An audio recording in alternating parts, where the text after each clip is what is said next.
সুপ্রিয় দর্শক, সবাইকে আন্তরিক শুভেচ্ছা। বাংলাদেশ একটি দুর্যোগপ্রবণ দেশ।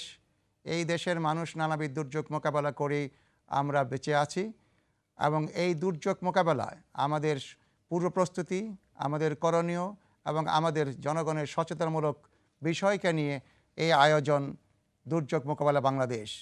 এই আয়োজনে আপনাদের সকলকে স্বাগত জানাচ্ছি। আমি মোহাম্মদ আব্দুল কাইয়ুম।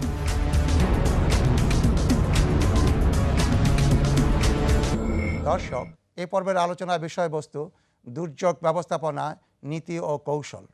এ বিষয়ে আলোচনার জন্য অতিথি হিসাবে স্টুডিওতে উপস্থিত আছেন আমাদের সাথে দুর্যোগ ব্যবস্থাপনা ত্রাণ মন্ত্রণালয়ের মাননীয় সচিব মোহাম্মদ শাহ কামাল, এবং আমার বামে উপস্থিত আছেন দুর্যোগ ব্যবস্থাপনা অধিদপ্তরের মহাপরিচালক জনাব মোহাম্মদ আব্দুল ওয়াজেদ। আরও উপস্থিত আছেন পরিকল্পনা কমিশনের সাধারণ অর্থনীতি বিভাগের সম্মানিত সদস্য অধ্যাপক ডক্টর শামসুল আলম। আমরা এখন মূল আলোচনা শুরু করছি। আজকের আলোচনা আমরা প্রথমে সূত্রপাত করব মাননীয় সচিব মহোদয়ের মাধ্যমে। মাননীয় সচিব মহোদয়, আপনি দুর্যোগ ব্যবস্থাপনার ক্ষেত্রে জানেন যে দুর্যোগ ব্যবস্থাপনার ক্ষেত্রে বাংলাদেশ অনেক এগিয়ে আছে এবং এই ব্যবস্থাপনার ক্ষেত্রে একটি আইনি কাঠামো তৈরি করা হয়েছে। এই আইনি কাঠামো সম্পর্কে যদি আপনি দর্শকদের কিছু বলেন। আপনি জানেন যে বাংলাদেশ একটি দুর্যোগপূর্ণ দেশ হিসাবে সবার কাছে পরিচিত ছিল, কিন্তু এখন সাথে সাথে সারা বিশ্বের কাছে বাংলাদেশ প্রশংসা অর্জন করেছে। একমাত্র বাংলাদেশই দুর্যোগ মোকাবিলা করতে সক্ষম। এই কাজটি করার জন্য স্বাধীনতার পর থেকেই আমাদের কার্যক্রম শুরু হয়েছে এবং প্রথম দিকে আমাদের জাতির জনক বঙ্গবন্ধু শেখ মুজিবুর রহমান প্রথম এই দুর্যোগ কিভাবে মোকাবেলা করতে যায় এই প্রথম ইনিশিয়েটিভটি গ্রহণ করেন। সেখান থেকে হাঁটি হাঁটি পা পা করে আজকের বর্তমান সরকার পর্যন্ত আমরা কিন্তু আমাদের ক্যাপাসিটি বিল্ডিং অনেক দূর এগিয়ে গিয়েছি। এই পর্যায়ে এসে আমরা কিন্তু সক্ষম হয়েছি 2012 সালে বর্তমান সরকারের সময়ে দুর্যোগ ব্যবস্থাপনা আইন প্রণয়ন করতে। আমরা সক্ষম হয়েছি যে আমাদের যে আগের যে এসওডি ছিল, অর্থাৎ আমাদের যে স্ট্যান্ডিং অর্ডারের জন্য যে ইয়েটি ছিল সেটাকে আপ টু ডেট পর্যায়ে এনে বর্তমানে 2010 সালে আমরা কিন্তু নতুন করে এটাকে আপগ্রেড করে করতে সক্ষম হয়েছি। আমরা নীতিমালা প্রণয়ন করেছি। তারপর হলো বিধিটি আমাদের বর্তমানে আইন মন্ত্রণালয়ে বেটিং পর্যায়ে আছে। আমরা কিন্তু এখন একটি আইনি কাঠামোর মধ্যে আছি। আমাদের যে কমিটিগুলো আছে ইউনিয়ন পর্যায়ে করণীয় কী, তাদের 3টা পর্যায়ে এখানে আছে। প্রথম পর্যায়ে তারা প্রিভেন্টিভ কী কাজ করবে, দুর্যোগকালীন কী করবে, দুর্যোগের পরে কী করবে, প্রত্যেকটি কমিটির ক্ষেত্রে কার কী করণীয় এই বিষয়টি সুস্পষ্টভাবে আমাদের পরিকল্পনার জন্য একটা কন্টিনজেন্ট প্ল্যান আছে তৈরি করা হয়েছে। বিভিন্ন বিভাগ যারা রেসপন্ড করবে, রাইট, বিভিন্ন বিভাগ, এবং এতে একটা সমন্বিত প্রচেষ্টা। এখন কিন্তু প্রত্যেক আন্তঃমন্ত্রণালয় যেমনি আছে জাতীয় পর্যায়ে, তেমনি জেলা পর্যায়ে প্রত্যেকটি বিভাগের করণীয় কী আছে, উপজেলা পর্যায়ে জনপ্রতিনিধিদের করণীয় কী, সরকারি কর্মকর্তাদের করণীয় কী, এটা সুস্পষ্ট করে একটি বিভাজন করে দেওয়া আছে এবং সমন্বয়কের ভূমিকা কে কীভাবে করবেন এই বিষয়টি সুস্পষ্ট। এতে করে আমরা আমাদের সক্ষমতা প্রকাশ করছি। আইনি কাঠামো কিন্তু আমাদেরকে সাপোর্ট দিচ্ছে। আমি মনে করি আগামী এপ্রিল, মে, জুনে যে আমাদের যে টর্নেডো বা ঘূর্ণিঝড় যেগুলো হওয়ার সম্ভাবনা আছে, এখনই কিন্তু সকলে জানে যে আমার করণীয় কী, এবং সেই করণীয়টি কাজটি করার জন্য কিন্তু সকলেই উদ্যোগী ভূমিকা পালন করছে। এতে করেই কিন্তু বাংলাদেশ আজকে একটি দুর্যোগ মোকাবেলা সক্ষম দেশ হিসাবে সারা বিশ্বের কাছে প্রশংসা অর্জন করেছে। আলোচনা এই পর্যায়ে জনাব শামসুল আলমের সাহেবের কাছে। আপনাদের পরিকল্পনা, বাংলাদেশের পরিকল্পনা প্রণয়নের ক্ষেত্রে অত্যন্ত ভূয়সী প্রশংসা আপনি অর্জন করছেন এবং অনেক পরিশ্রম করেছেন। তা ডিজাস্টারটা আমাদের যে দুর্যোগ, সেই দুর্যোগ আমাদের জাতীয় অগ্রগতি বা আমাদের দারিদ্র্য কমানোর ক্ষেত্রে একটি প্রতিবন্ধকতা। সেই কারণে আমাদের যে 6-5-এর প্ল্যান যেটা এখন চলমান এবং আগামী 7-5-এর প্ল্যান হচ্ছে, এই 5-এর প্ল্যান যে কাঠামো, সেই কাঠামোর মধ্যে আমাদের দুর্যোগ ব্যবস্থাপনা সম্পর্কে কি বিষয়গুলো প্রাধান্য দেওয়া হয়েছে, যদি আমাদেরকে দর্শকদের কিছু। বাংলাদেশ দুর্যোগ প্রবণ দেশ হিসেবে পরিচিত ছিল এবং এটাই বাস্তবতা। বিশ্বে তাই জানে যে আমরা অত্যন্ত দুর্যোগ প্রবণ 10টি দেশের মধ্যে বাংলাদেশ একটি অন্যতম। 1980 থেকে 2010 পর্যন্ত আমাদের এই সময়ে দুর্যোগের কারণে আমাদের ক্ষতি হয়েছে $17 বিলিয়ন, অর্থাৎ 10 বছরের যে বৈদেশিক সাহায্য সহযোগিতা পেয়ে থাকে তা আমাদের গিয়েছে এই দুর্যোগকালীন আমাদের ক্ষতি যা হয়েছে। আইলা, শিডোর এগুলো বা আমাদের যে ড্রাউট, ফ্লাডিং যেগুলো হয়, আমরা দুর্যোগ প্রবণ, এটাও ঠিক। আর মাননীয় সচিব যেটা বলেছেন এটাও ঠিক। বাংলাদেশ দুর্যোগ ব্যবস্থাপনা বা দুর্যোগ মোকাবেলায় অত্যন্ত একটি সক্ষম দেশ হিসাবে পরিচিত। তো আপনি আমাকে যে প্রশ্নটা করেছেন যে আমরা এটা প্ল্যানে কিভাবে দেখেছি, ষষ্ঠ পঞ্চবার্ষিক পরিকল্পনায় সুস্পষ্টভাবে আমরা বলেছি যে আমাদের জাতীয় আইন প্রয়োজন হবে। যে বিধিমালার কথাটি আপনারা উল্লেখ করলেন, এটি কিন্তু আমাদের উল্লেখ ছিল যে আমরা এই বিধিমালাটি দ্রুত প্রণয়নে যেতে হবে। আমাদের ডিসাস্টার ম্যানেজমেন্ট অ্যাক্ট হয়েছে, তাকে অনুসরণ করে আমার বিস্তারিত বিধিমালা প্রয়োজন, যেটি আইন মন্ত্রণালয় বলছেন মাননীয় সচিব যে ভেটিং আছে, এটি আমাদের দ্রুত হওয়া দরকার। আর এটি হলে বিস্তারিতভাবে কার কী ভূমিকা স্পষ্টায়নভাবে সবাই জানতে পারবে। দুর্যোগ ব্যবস্থাপনার জন্য সমন্বিত ব্যবস্থাটাকে আমরা গুরুত্ব দিয়েছি। সমন্বিত বলতে আপনার disaster management and relief ministry কেবল তারা লিড ভূমিকা পালন করবে, নেতৃস্থানীয় ভূমিকা, কিন্তু তার সহযোগিতা অনেককে এগিয়ে আসতে হবে। খাদ্য মন্ত্রণালয়, পানি সম্পদ মন্ত্রণালয়, এমনকি কৃষি মন্ত্রণালয়কে তাদের সহযোগিতায় কাজকর্ম করতে হবে। স্থানীয় সরকার অন্যতম অংশীদার। তো এই বিষয়টাকে আমরা গুরুত্ব দিয়েছি যে সমন্বয়টা যেন দ্রুততর হয়, আরও সংযোগ স্থাপন করা হয়। এই বিষয়ে দুর্যোগ মন্ত্রণালয় উদ্যোগী ভূমিকা পালন করবে। এবং সেই হিসেবে আপনি জানেন 64টি জেলায় আমাদের দুর্যোগ ব্যবস্থাপনার তথ্য কেন্দ্র থাকতে হবে, যাতে জরুরিকালীন অবস্থায় বা দুর্যোগ দ্রুত সংবাদাদি পেতে পারে। যারা ভুক্তভোগী তারা এবং যারা সহায়তা এগিয়ে আসবেন তারা যেন দ্রুত তথ্যের সন্ধান বা তথ্য পেতে পারে। তো এই বিষয়গুলো আমরা বলেছি। আমরা এও বলেছিলাম যে আমাদের সাইক্লোন শেল্টার ষষ্ঠ পঞ্চবার্ষিক পরিকল্পনা আমার যতটা মনে আছে, আমাদের 2006-এ প্রায় 2500 শেল্টার ছিল। আমরা বলেছি এটাকে অন্তত 4500 উন্নীত করতে হবে। তো আমি যতটুকু জানি 4000 দুর্যোগ মোকাবেলা কেন্দ্র ইতিমধ্যে হয়ে গিয়েছে। কাজেই ষষ্ঠ পঞ্চবার্ষিক পরিকল্পনা যেভাবে বলেছি সেভাবে অনেক অগ্রগতি আমাদের হয়েছে, এ বিষয়ে কোনো সন্দেহ নেই।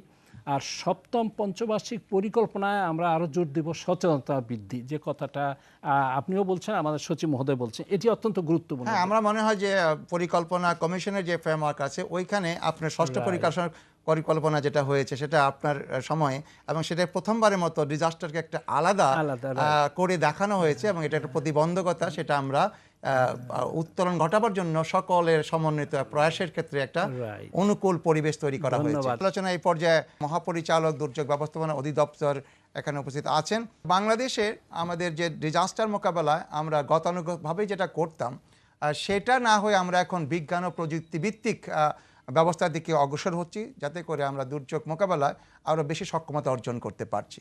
আপনি যদি বলেন যে আমরা তথ্য প্রযুক্তি ব্যবহার করার ক্ষেত্রে কি পর্যায়ে এবং কতটুকু অ্যাচিভমেন্ট আমাদের হয়েছে?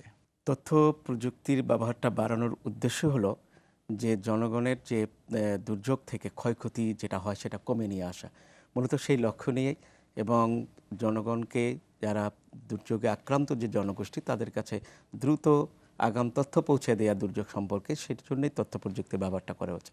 তবে এই বিষয়ে বলতে গেলে আমাদের শুরুতেই চলে যেতে হবে জাতির জনক বঙ্গবন্ধু শেখ মুজিবুর রহমানকে সময়কালে, যখন তিনি জাতি গঠনে দেশটাকে একটা যুদ্ধ ক্ষতিগ্রস্ত দেশকে পুনর্গঠনের কাজে ব্যস্ত ছিলেন।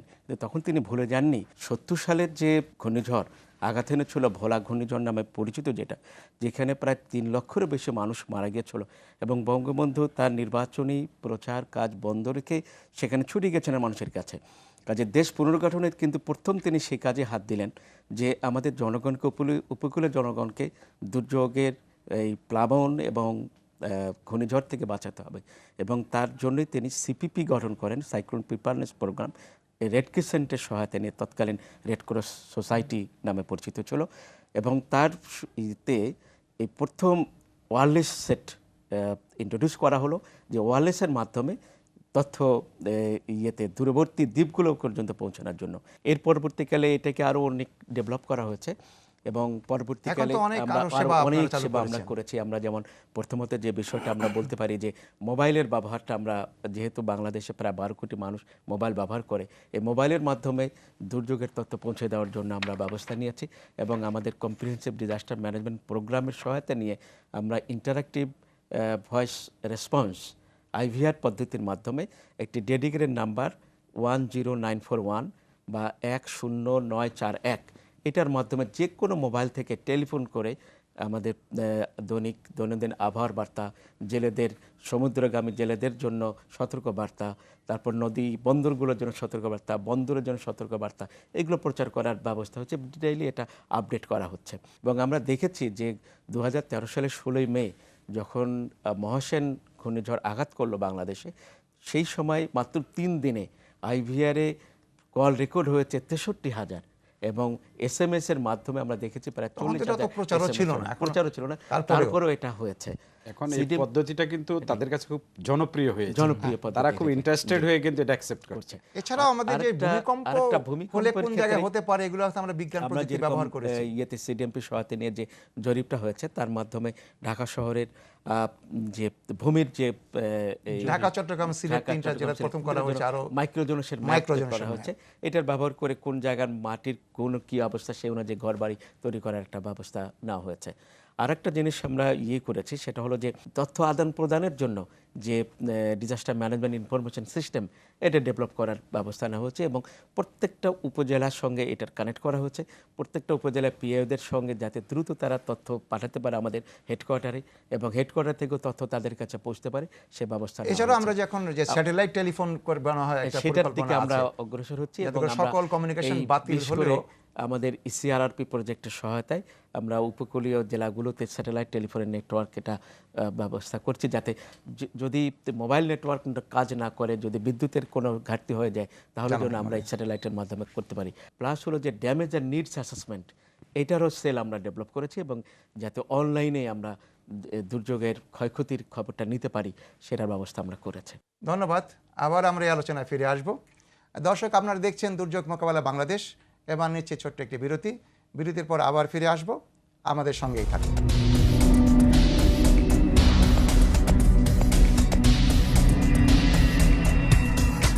দর্শক, বিরতির পর আবারও স্বাগত জানাচ্ছি দুর্যোগ মোকাবেলা বাংলাদেশ অনুষ্ঠান থেকে।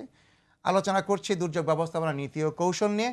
সম্মানীয় অতিথিবৃন্দ আমাদের আজকে প্রাণবন্ত আলোচনা অংশগ্রহণ করছেন। এই পর্যায়ে আমরা আবার মাননীয় সচিব মহোদয়ের কাছে ফিরে যাচ্ছি। মাননীয় সচিব মহোদয়, দুর্যোগ ব্যবস্থাপনার ক্ষেত্রে বাংলাদেশ সরকার অনেক নীতি কাঠামো তৈরি করেছে, আপনি বলেছেন, এবং সেই নীতি কাঠামোর পরেও আমাদের কিছু কৌশল অবলম্বন করতে হয়, যে কৌশলের বলে আমরা দুর্যোগ ব্যবস্থাপনার প্রস্তুতি, আমাদের দুর্যোগকালীন সময় করণীয় এবং পরবর্তী সময় করণীয় সম্পর্কে আমরা ব্যবস্থা গ্রহণ করে থাকি। যদি আপনি একটু আমাদেরকে এই ধারণা দেন যে কী ধরনের নীতি কৌশল আমরা অবলম্বন করছি। যে কোনো কাজেই যদি সাকসেসফুল হতে হয় তাহলে কিন্তু একটা কৌশল প্রয়োজন। সরকারও কিন্তু এই যে দুর্যোগ মোকাবেলার জন্য দীর্ঘমেয়াদী, মধ্যমেয়াদী এবং স্বল্পমেয়াদী অনেক কৌশল অবলম্বন করে থাকে। বন্যা প্রতিবারেই যেভাবে আমাদেরকে আঘাত করেছে, প্রতিবারই ধারণা হয়েছিল আমরা বোধহয় আর সোজা হয়ে উঠতে পারবো না, কিন্তু দেখা গেছে আমাদের উৎপাদন বেড়ে যায়, আমরা খাদ্যের স্বয়ংসম্পূর্ণতা অর্জন করেছি। অর্থাৎ আমাদেরকে কিন্তু এই দুর্যোগ কখনোই এ থেকে বিরত রাখতে পারছে না। এটা কিন্তু আমাদের সকলের একটা প্রচেষ্টা। হ্যাঁ, সেই কৌশলটা জনগণের পার্টিসিপেশন বা জনগণের এখানে হলো সম্পৃক্ততা, অর্থাৎ সকলে মিলে আমরা কাজটা করে কিন্তু আমাদের অবস্থানে আমরা পৌঁছে যাই। দ্বিতীয় হলো যে আমাদের যে মধ্যমেয়াদী, এখানে সরকার কিছু আইনি কাঠামো তৈরি করেছে, আগেই বলেছি। তারপর যে জিনিসটি হলো আমাদেরকে প্রশিক্ষণ দেওয়া হয়েছে। আমাদের যারা এই দুর্যোগের সাথে প্রশিক্ষণটাকে গ্রাম পর্যায়ে, একবারে গ্রাম পর্যায়ে লোকাল ইউনিয়ন, আমাদের ইউনিয়ন, উপজেলা ভলান্টিয়ার আছে। এটা শুধু যে সরকারি লোক করে তা না, আমাদের এনজিও আছে, আমাদের বিভিন্ন অর্গানাইজেশনগুলো ভলান্টারি ভূমিকা পালন করে থাকে এবং তারা নিজেরাও প্রশিক্ষিত জনশক্তি হিসেবে জনসাধারণ এবং যারা আমরা এই কাজগুলো নিয়ে ভাবি, এই সকল ভাবনাগুলোকে একত্রিত করে প্রশিক্ষণের মাধ্যমে তাদেরকে দক্ষ এবং অভিজ্ঞতা করে গড়ে তোলা হয়েছে এবং এই কাজগুলো মূলত সমন্বয় করা হয় সরকারের পক্ষ থেকে। তৃতীয় যেটা হলো, সরকার এই দুর্যোগকে মোকাবেলা করার জন্য, আপনারা রানা প্লাজার ঘটনা জানেন, সেখান থেকে কিন্তু আমাদের বিরাট একটা লেসন লার্নিং হয়েছে। এই কারণে সরকার বর্তমানে কিন্তু আমাদের যারা অভিজ্ঞ, যারা এক্সপিরিয়েন্স, যেমন আমাদের ফায়ার সার্ভিস, যেমন আমাদের সেনাবাহিনী, এদেরকে কিন্তু যে ইকুইপমেন্ট, এই ইকুইপমেন্টগুলো সরবরাহের উদ্যোগ গ্রহণ করেছে। ইতিমধ্যে আমরা টেন্ডার করেছি। আমরা ভাবি যে অচিরেই সেই তাদের চাহিদা মাফিক আরেকটু যাতে আমরা মোকাবেলা করতে পারি দীর্ঘমেয়াদী, আশা করি যে আগামী জুনের মধ্যে সকল ইকুইপমেন্ট তাদের চাহিদা মাফিক আমরা পৌঁছাতে সক্ষম। এই কৌশল অবলম্বন করার ফলে আমরা এখন অনেকটা দুর্যোগ সহনশীল। রাইট। আরেকটা বিষয় যে এখানে যে গুরুত্বপূর্ণ, সেটা হলো যে আমার ইকুইপমেন্ট আছে, সকল কিছু আছে, কিন্তু আমি যদি সেটাকে সমন্বিতভাবে ব্যবহার করতে না শিখি তাহলে কিন্তু এটা কোনো কাজে আসবে না। এই ব্যবহার করার কৌশলটিও কিন্তু আমরা রপ্ত করেছি। বারবার দুর্যোগ এসে কিন্তু দুর্যোগই আমাদেরকে অভিজ্ঞ করে তুলছে, যার কারণে আপনি নিজেও কয়েকদিন আগে জাপানে গিয়ে কিন্তু তাদেরকে দুর্যোগে যে আমাদের রোল মডেল হিসাবে যে আমরা খ্যাতি অর্জন করেছি, এটা কিন্তু আপনি নিজেই সেখানে গিয়ে প্রমাণ করে এসেছেন। আমরা মনে করি এখানে যারা আছে, যারা শুনছে, প্রত্যেকেই কিন্তু আমাদের প্রত্যেকের চেয়ে কিন্তু অনেক অভিজ্ঞ দুর্যোগ। ধন্যবাদ মাননীয় সচিব মহোদয়। আমরা এখন যাচ্ছি সম্মানিত সদস্য, সাধারণ অর্থনীতি বিভাগ, পরিকল্পনা কমিশন। উন্নয়ন নিয়ে আপনার ভাবনা, উন্নয়নের জন্যই পরিকল্পনা। তো উন্নয়ন এবং দুর্যোগ এর মধ্যে যে সম্পর্ক আছে, সেই সম্পর্কের আলোকে যদি আমাদের কিছু বলেন। উন্নয়ন আর দুর্যোগে তো বিপরীতমুখী সম্পর্ক। দুর্যোগ বেশি হলে উন্নয়ন কম হবে, টেকসই উন্নয়ন হবে না। তো সেই জন্য আমরা সর্বাধিক গুরুত্ব দিচ্ছি এবং সপ্তম পঞ্চবার্ষিক পরিকল্পনার প্রণয়নের কাজ দ্রুত এগিয়ে চলছে আমাদের। আমরা টেকসই উন্নয়নটাকে সবচেয়ে বেশি গুরুত্ব দিচ্ছি। টেকসই বলতে প্রবৃদ্ধির হার বাড়ছে তো বাড়তেই থাকবে, হঠাৎ করে 6 থেকে 4-এ চলে না আসুক, এইটা আমরা বলছি যে ক্রমান্বয়ে যেন বাড়তেই থাকে। তো তার জন্য দুর্যোগ ব্যবস্থাপনায় আমাদের ওয়ার্ল্ড ক্লাস দক্ষতা আমরা অর্জন করতে যাচ্ছি। সেখানে আমরা যে বিষয়টা জোর দিচ্ছি বা দিতে চাইবো, এবং সেখানে আপনাদেরও আমাদের সহযোগিতা প্রয়োজন হবে, আপনারা এতে উপাদান দেবেন। 3টা জিনিসকে আমরা সেখানে গুরুত্ব দিতে চাইবো। একটা প্রযুক্তিগত দক্ষতা অর্জন, যত স্টেট অফ দ্য আর্ট প্রযুক্তি আছে আমাদের কাছে, সেটা ফায়ার সার্ভিসের ক্ষেত্রে হোক, দ্রুত মোকাবেলা করার জন্য হোক, তো সেগুলোর ক্ষেত্রে সর্বোচ্চ পর্যায়ের প্রযুক্তি অর্জন যাতে আমাদের সম্ভব হয় সেটাকে আমরা জোর দেব। মানবিক সম্পদ আমরা যাতে দ্রুত দুর্যোগ মোকাবেলা গড়ে তুলতে পারি, বন্টনটা, এর জন্য যে ট্রেনিং একেবারে গ্রাম পর্যায়ে, সেগুলো বিস্তারিত আমরা বলতে চাইবে। যে মানবিক প্রশিক্ষণ, সেটা আপনার মন্ত্রণালয় এবং সঙ্গে যারা জড়িত থাকবেন, যতগুলো কমিটি আছে, প্রত্যেকের বিভিন্ন ধরনের প্রশিক্ষণের উপর জোর দেব। আর তৃতীয় যেটা জোর দেব, প্রাতিষ্ঠানিক সক্ষমতা। যেমন আপনারা সেন্টার স্টেজে থাকবেন, এটি সত্য, দুর্যোগ মন্ত্রণালয়, কিন্তু সেই সঙ্গে একেবারে গ্রাম পর্যায় পর্যন্ত একটা প্রাতিষ্ঠানিক কাঠামো, নেটওয়ার্কিং গড়ে তুলতে হবে, এবং সেটা আমরা চাইব গড়ে আপনারা উঠাবেন, এবং সেখানে আমাদের কিছু নির্দেশনা থাকবে। আর পরিকল্পনা প্রণয়নে একটা যেটা জোর দেবো, আমরা যে পরিকল্পনায় অনেক সময় দেখা যাচ্ছে যে একটা উন্নয়ন কর্মকাণ্ড, কিন্তু সেই উন্নয়ন কর্মকাণ্ড দিয়ে কিন্তু দুর্যোগটাকে কমানো যেতে পারে, আবার উন্নয়ন কর্মকাণ্ড কিন্তু দুর্যোগটা বৃদ্ধি করতে পারে। তো সেই ক্ষেত্রে আপনাদের কি ধরনের বলেছেন, এই কারণে আমরা যে প্রকল্পগুলো আমরা নিব, উন্নয়ন প্রকল্প তো নিয়ে আমরা বাস্তবায়ন করি সরকারি টাকায়, যেটাকে আমরা এডিপি বলি, অ্যানুয়াল ডেভেলপমেন্ট প্রোগ্রাম।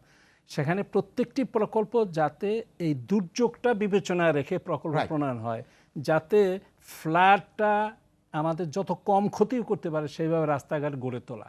প্রয়োজন হয় যে সাবমার্সিবল রোড, অর্থাৎ পানির নিচে থাকবে, আবার শুকনো সংসারী ব্যবহার, যে কোনো পরিকল্পনা যেন দুর্যোগটাকে বিবেচনায় নেওয়া হয়, সেটা একটা প্রকল্পে যাকে দুর্যোগটা বিবেচনায় থাকে, যে দুর্যোগ এটা কিভাবে প্রভাব বিস্তার করবে বা পরিবেশকে কিভাবে করবে, সেটি আমরা সেই জন্য আপনারা জানেন প্রকল্প প্রণয়নের যে আমাদের ডিপিপি বলি, ডেভেলপমেন্ট প্রজেক্ট প্রোফর্মা, সেখানে কিন্তু কিছু আমরা আপনাদের উপাদান রেখেছি বিবেচনার জন্য, যাতে দুর্যোগ হলে বা দুর্যোগ বিবেচনা বা এর প্রভাব কি পড়বে সেটার জন্য প্রত্যেকটা প্রকল্পে আমরা নির্ণয় করতে পারি। যেহেতু টেকসই উন্নয়নের কথা বলেছি, সেক্ষেত্রে দুর্যোগে যথেষ্ট গুরুত্ব দিয়ে আমাদের বিবেচনা নিতে হবে, এবং আমরা ওয়ার্ল্ড ক্লাস দুর্যোগ ব্যবস্থাপনায় যাতে নাম্বার 1 হতে পারি সেই চেষ্টা আমাদের থাকবে। ধন্যবাদ। আমি স্যার আপনাকে একটা রিকোয়েস্ট করি এখানে, সেটা হলো যে আপনারা প্রতিটি মন্ত্রণালয়ের প্রকল্প কিন্তু প্রি-একনেক এবং একটি অনুমোদন দিয়ে থাকেন।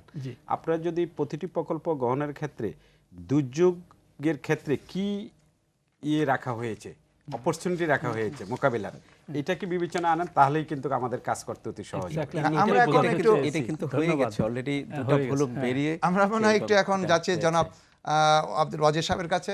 আপনি ওয়াজেদ সাহেব, যদি আপনি একটু বলেন যে আমাদের বাংলাদেশের দুর্যোগ মোকাবেলায় এতক্ষণ আপনারা আলোচনা করলেন যে আমরা অনেক সফলতা অর্জন করেছি, কিন্তু তারপরে আমাদের অনেক দূর যেতে হবে। তো এই যাওয়ার পথে আমাদের প্রতিবন্ধকতা বা চ্যালেঞ্জ সমূহ কী হতে পারে, এবং সদ্য আপনি জাপানে বিশ্ব ডিজাস্টার সম্মেলনে অংশগ্রহণ করেছেন, তার অভিজ্ঞতা আলোকে যদি আমাদের কিছু বলেন।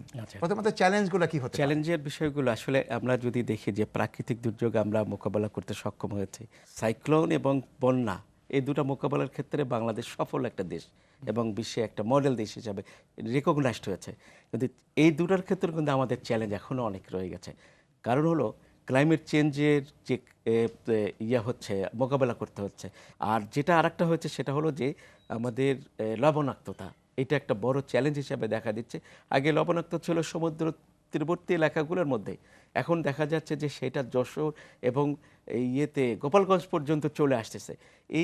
এর ফলে একটা বিশাল এলাকা কিন্তু আমাদের এই ধান উৎপাদন এবং অন্যান্য ফসল উৎপাদনে একটা বাধার সম্মুখীন হবে।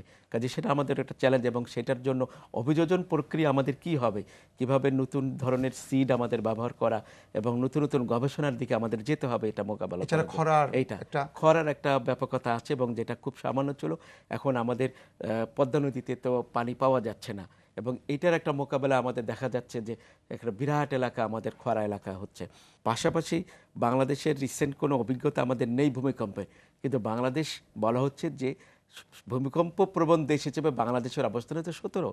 কাজে অতীতে 100 বছরের বেশি সময় হয়ে গেছে আমাদের বড় একটা ভূমিকম্প যেটা হয়েছিল গ্রেট ইন্ডিয়ান আর্থকোয়েক 1897 সালে।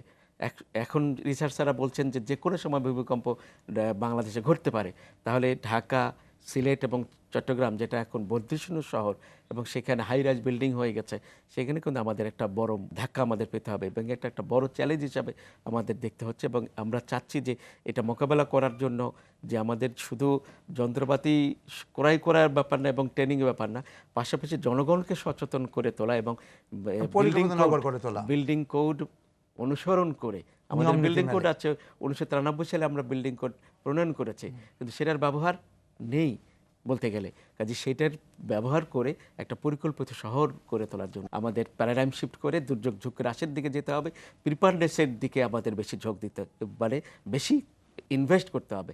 আমরা এখন পর্যন্ত ওয়ার্ল্ড ব্যাংকের যে সর্বশেষ তথ্য যেটা GFDR করেছে, তাতে দেখা যাচ্ছে যে রিলিফের জন্য, মানে এমার্জেন্সি যে রেসপন্স, তার জন্য খরচ করা হয় 69.69% সম্পদ, আর প্রিপারনেসের জন্য খরচ হয় মাত্র 3.37%। অথচ আমাদের প্রিপারনেসে আমরা দেখছি যে যদি বেশি আমরা ইনভেস্ট করি তাহলে দুর্যোগের ক্ষতি আমরা অনেক কমে ফেলতে পারি। তো সেইটা গৃহীত হয়েছে। আমাদের একটা বড় চ্যালেঞ্জ হলো যে দুর্যোগ ঝুঁকি হ্রাস, পাশাপাশি ক্লাইমেট চেঞ্জের যে অভিযোজন প্রক্রিয়া, এই দুটার একটা সমন্বয় হওয়া দরকার। কারণ মাঠ পর্যায়ে কিন্তু দুটা সমানই আছে, কিন্তু আমরা দেখছি যে আন্তর্জাতিকভাবে দুটা ফ্রেমওয়ার্ক কাজ করছে। কাজে এটার একটা কনভার্জেন্স নিয়ে আসা, পাশাপাশি টেকসই উন্নয়ন যে পরিকল্পনা বা সাস্টেনেবল ডেভেলপমেন্ট প্ল্যান যেটা আছে জাতিসংঘেরই, যেটা সবগুলো দেশ এটা সেখানেও আমাদেরকে বিবেচনা নিতে হবে। ধন্যবাদ জনাব ওয়াজেদ সাহেব। সম্মানিত আলোচকবৃন্দ, আপনাদের অত্যন্ত জ্ঞানগর্ব, আপনাদের জীবনে অভিজ্ঞতা থেকে যে সুন্দর আলোচনা করেছেন, তাতে আমাদের দেশের আমরা অনেকে উপকৃত হব এবং আগামী দিনে একটা দিক নির্দেশনা আমরা পাচ্ছি আজকের এই দিবস উদযাপন করার মধ্য দিয়ে। আপনারা যে আমাদের আমন্ত্রণ এখানে এসেছেন সেজন্য আপনাদেরকে ধন্যবাদ জানাচ্ছি। দর্শক, দুর্যোগ মোকাবিলা বাংলাদেশ আজ এখানেই শেষ করছি। অনুষ্ঠানটি প্রতি শনিবার বিকাল 5:30 প্রচার করা হবে। আগামী অনুষ্ঠান দেখার জন্য আমন্ত্রণ রইল। আমাদের সঙ্গে থাকার জন্য ধন্যবাদ। ভালো থাকুন, নিরাপদে থাকুন।